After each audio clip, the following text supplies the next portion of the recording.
Eh bien salut tout le monde, c'est AZK.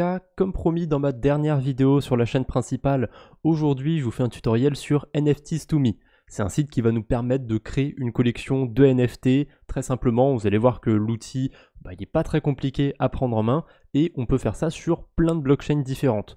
Aujourd'hui, je vais le faire sur ZK Syncera parce que ça fait un petit moment que j'ai pas farmé cet airdrop, donc j'en profite au passage en même temps que je fasse ce tutoriel, je vais farmer l'airdrop de ZK Sync, mais vous n'êtes pas obligé d'utiliser NFTs2Me pour farmer des airdrops, bien évidemment. Vous pouvez lancer des collections sur l'écosystème que vous voulez et pour quand même les farmers d'airdrop, bien évidemment, il n'y a pas que ZK Sync, il y a Base, il y a Linea, il y a Polygon ZKVM, il y a Scroll aussi.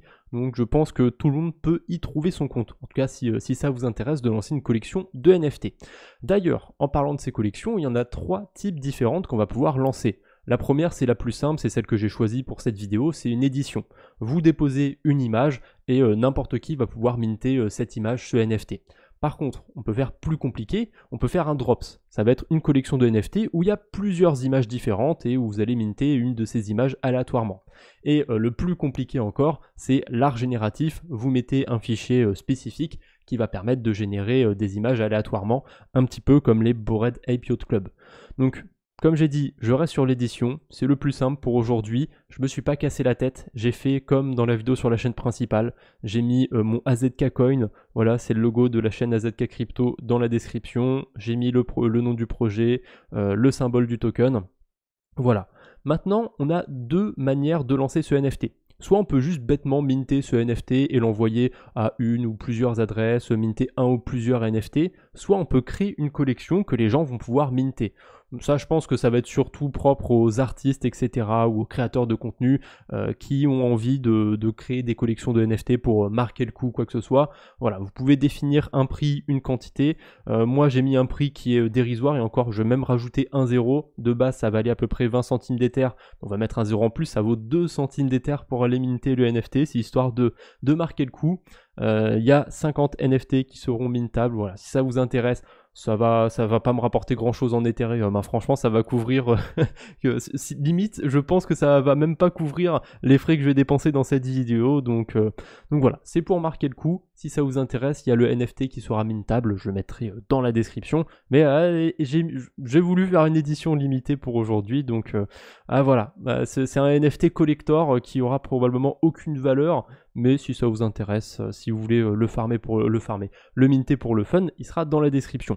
On peut ajouter bien évidemment des spécificités autour de cet airdrop, notamment autour de la distribution de revenus. Je peux éditer la distribution de revenus, combien de revenus je vais recevoir, etc.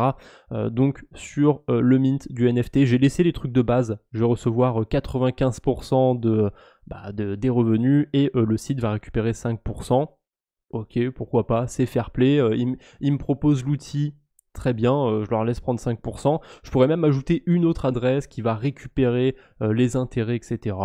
Voilà, c'est customisable, c'est sympathique. On a d'autres petites fonctionnalités, enfin plutôt caractéristiques qu'on peut ajouter à ce NFT. Le fait de pouvoir le transférer, par exemple, ou le fait de pouvoir le modifier à terme. Bon, moi, ça m'intéresse pas de le modifier, il est très bien comme ça, vous avez le droit de le transférer, donc merde, je l'ai désactivé sans faire exprès, vous avez le droit de le transférer, donc je laisse ça cocher. Voilà, il y a ça aussi, le fait de ne pas pouvoir modifier les métadonnées, donc ça va être le nom du NFT, la description, etc., les informations qui sont associées en fait. Pareil, ça je pense pas avoir besoin de le modifier à terme, donc je vais laisser ça comme ça. Je peux même choisir des royalties pour les gens qui vont le revendre après sur des plateformes secondaires. Je vais pas mettre de royalties, hein. Si vous avez envie de spéculer sur ce NFT, c'est votre problème. Pour moi, il vaut rien et il vaudra jamais rien, donc voilà, libre à vous de mettre une valeur dessus, mais je valide pas. Je valide pas le fait de mettre une valeur dessus. Bref. Maintenant que j'ai choisi un petit peu tous les critères que je voulais mettre sur ce NFT, j'ai plus qu'à le déployer. Avant ça, il faut juste que je rentre le code PIN de ma ledger parce que sinon je risque pas de le déployer. Donc attendez, petit contretemps. Tac. Et voilà, on peut y aller, déployer sur ZK Syncera. Donc il va uploader l'image, etc. Il va uploader les métadonnées. Si vous faites une collection où vous voulez lancer plein d'exemplaires, ça risque de prendre plus de temps parce que je crois que si vous voulez faire 5000 exemplaires, bah, faut qu'il upload 5000 fois l'image. Pareil, ça, niveau écologie, est-ce que c'est bien, est-ce que c'est pas bien? Je vous laisse en décider par vous-même, mais ouais, je l'utiliserai pas pour faire des milliards de NFT, etc. Je pense pas que ce soit une très bonne idée. Bref. C'est bon, je peux passer ma transaction, je peux lancer cette collection de NFT historique. Tac, voilà, c'est signé sur le wallet Rabi. Et voilà, maintenant que ma collection est lancée, vous pouvez pas encore le minter. Il faut que j'aille faire 2-3 choses pour que le mint soit possible. Donc il faut que j'aille sur le dashboard du projet. Tac, tac, tac, tac, tac. Minting page. Non, c'est pas ici. Overview. Attendez, il faut que je retrouve. Est-ce qu'il est lancé directement ou c'est comme sur ThirdWeb? Il me semble que c'est pas directement lancé. Ah voilà, j'ai retrouvé. Désolé pour ce petit contretemps. Il faut aller dans Mint Settings, une fois que vous êtes sur votre projet. Et là, il faut choisir quand est-ce que vous allez le lancer.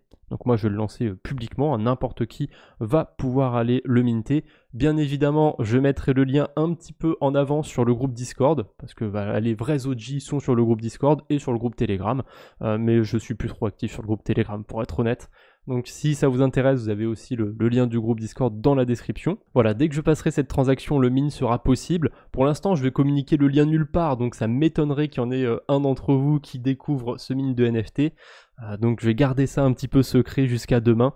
Et une fois que cette vidéo sera sortie, de toute façon, voilà, ce sera public, vous aurez le lien, vous pourrez aller le minter si ça vous intéresse. D'ailleurs, tant que je suis sur le dashboard, on peut vraiment modifier plein de choses. C'est super intéressant, je trouve, NFTs2Me comme projet. Je peux modifier l'URL de la page, par exemple. Ça me crée directement un URL. Il y a une page sur laquelle vous pouvez aller. Alors, ça va juste être un sous-nom de domaine de NFTs2Me. Vous voyez, ça va être azk-coin.nfts2.me. Mais c'est plutôt sympa. Ça génère directement la page. De base, ça va ressembler à ça. Ça va prendre l'image de votre NFT, le mettre sur le background, etc. Moi, je trouve ça sympathique. Ah, je suis assez content, c'est la première collection que je lance, même si elle n'a pas de valeur, je suis quand même content de l'avoir lancée. Il y a plein d'autres trucs qui sont personnalisables, vous pouvez aussi airdropper vos NFT, voir ce que vous avez gagné avec ces NFT. Je vous laisse découvrir un petit peu toutes les fonctionnalités qu'il y a sur NFTs2Me, mais vous avez vraiment la possibilité de personnaliser plein de choses. Je trouve ça assez intéressant. Voilà, c'est tout pour aujourd'hui, j'espère que ce petit tuto vous aura plu, n'hésitez pas à laisser un j'aime si c'est le cas. Si vous n'avez pas vu la vidéo que j'avais fait sur Scroll sur la chaîne principale, n'hésitez pas à aller la voir, le lien sera aussi dans la description. Allez, je vous embête pas plus, on se retrouve bientôt j'espère, d'ici là portez-vous bien, salut tout le monde!